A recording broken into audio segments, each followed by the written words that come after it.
কবিতা ক্ৰিয়েশ্যনলৈ স্বাগতম জনাই আজি ভিডিঅ' আৰম্ভ কৰিবলৈ লৈছোঁ। আজি আপোনালোকৰ মাজলৈ লৈ আহিছোঁ সয়াবিনৰ এখন তৰকাৰী। মই এই 1 পেকেটৰ আধা ল'ম আৰু সেই হিচাপে মোক লাগিব ডিম, আদা নহৰু, পিঁয়াজ, আদা নহৰু, বিলাহী আৰু দৈ। দৈৰ পৰিমাণটো আপোনালোকে তৰকাৰীখনৰ মানে সয়াবিনৰ পৰিমাণটো চাই দৈটো এড কৰিব, কাৰণ বহুত বেছি দৈ দিলেও টেঙা হ'ব। এতিয়া বাকি যিখিনি মছলা মই ব্যৱহাৰ কৰিম আপোনালোকক বনাই থাকোঁতে মই দেখুৱাই যাম। সয়াবিনখিনি মই অকণমান বইল কৰি লৈছোঁ। এনেকৈ ভালকৈ ধুই ল'ব লাগিব সয়াবিন। এতিয়া ইয়াতে নিমখ দিম, অকণমান হালধি দিম। সয়াবিনৰ পৰিমাণটো চাই ডিমটো দিব। মই ডিম 2টা দিছোঁ, কাৰণ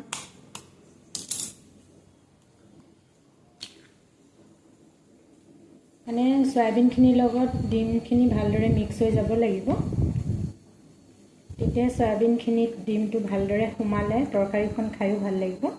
এতিয়া এনেদৰে মই 10 মিনিটমান সময় ঢাকি থৈ দিম। কেৰাহীখন গৰম হৈছে, তাতে মই অলপমান তেল দিলোঁ, এটা শুকান জলকীয়া দিছোঁ,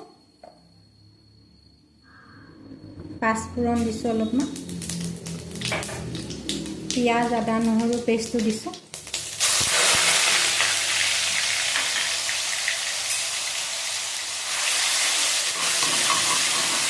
পিঁয়াজ, আদা নহৰু পেষ্টটো ভালদৰে ভাজি ল'ম। পিঁয়াজ, আদা নহৰুখিনি ভাজি হোৱাৰ পিছত ইয়াতে বিলাহীৰ পিউৰি বনাই থৈছিলোঁ, সেইখিনি দিছোঁ।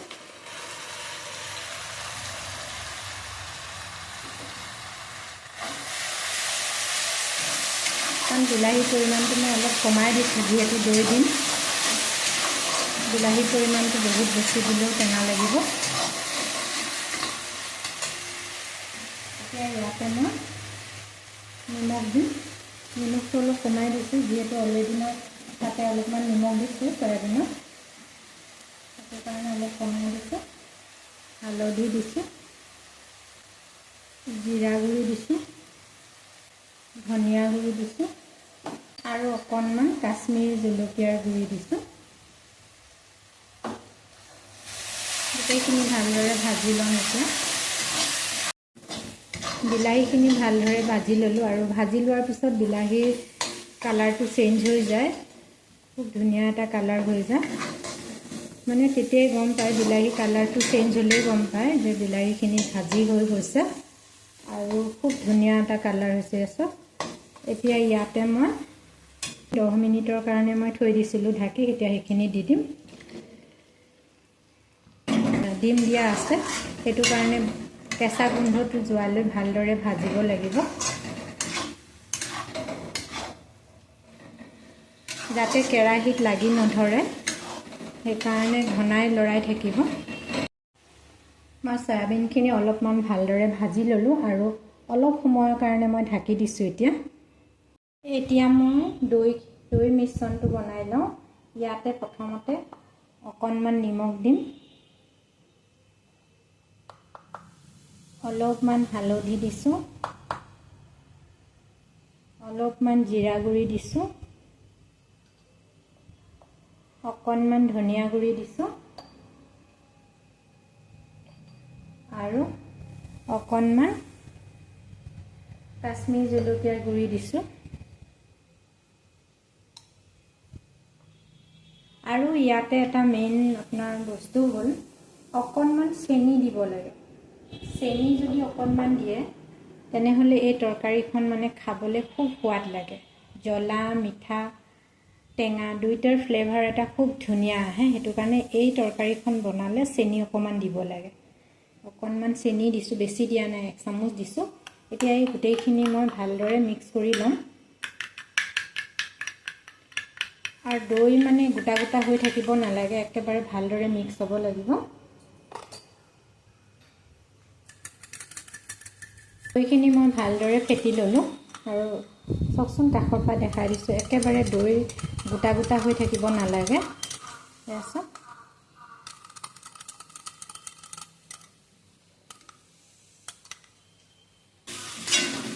তৰকাৰীখনো ভাজি হৈ গৈছে। এয়া চাওকচোন, মই যে দৈৰ এই মিশ্ৰণটো বনাই থৈ দিছিলোঁ, এতিয়া ইয়াতে মই দি দিম।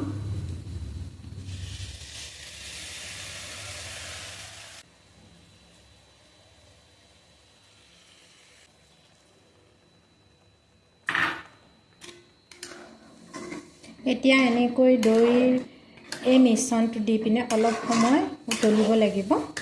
গ্ৰেভি কৰিম অলপমান, সেইটো কাৰণে এইটো একচুৱেলি বেছি জোল বনালে ভাল নালাগে, অলপ গ্ৰেভি হ'লেহে এই তৰকাৰীখন খাবলৈ খুব সোৱাদ লাগে। অলপ সময় ঢাকি দিম।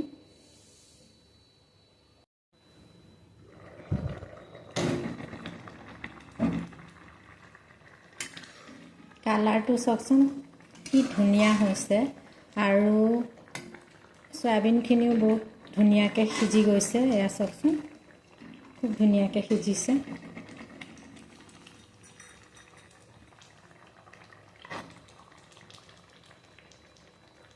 মই চয়াবিনটো দেখাই দিছোঁ আপোনালোকক কিমান ধুনীয়াকৈ সিজি গৈছে। আৰু কালাৰটো যে কিমান ধুনীয়া হৈছে, এয়া চাওকচোন। তৰকাৰীখন হৈ গ'ল। এতিয়া একেবাৰে শেষত মই কচুৰি মেথি দিম। কচুৰি মেথি দিব পাৰে বা আপোনালোকে গৰম মছলাও দিব পাৰে। মই কচুৰি মেথিৰ স্মেলটো খুব ভাল পাওঁ, সেইটো কাৰণে মই প্ৰত্যেকটো চব্জিত কচুৰি মেথিটো ব্যৱহাৰ কৰোঁ। অলপমান দিছোঁ।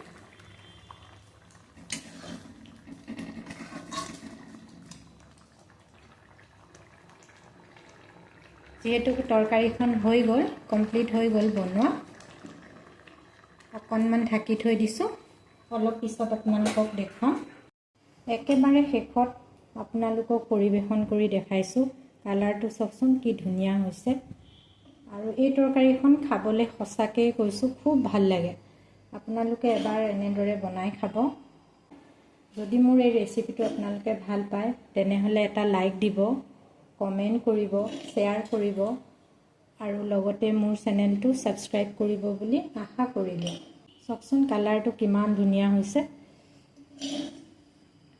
এই তৰকাৰীখন অকল যে ভাতৰ লগতে খাব পাৰি তেনে নহয়, আপুনি ৰুটি, পৰঠা সকলোৰ লগতে খাব পাৰে, আৰু খুবেই ভাল লগা এটা ৰেচিপি হয়। ভিডিঅ'টো শেষলৈকে চোৱাৰ কাৰণে অশেষ ধন্যবাদ জনালোঁ। তেনেহ'লে আজিলৈ আহোঁ। আৰু এটা নতুন ৰেচিপি আপোনালোকৰ মাজলৈ লৈ অহাৰ প্ৰতিশ্ৰুতিৰে। Bye bye.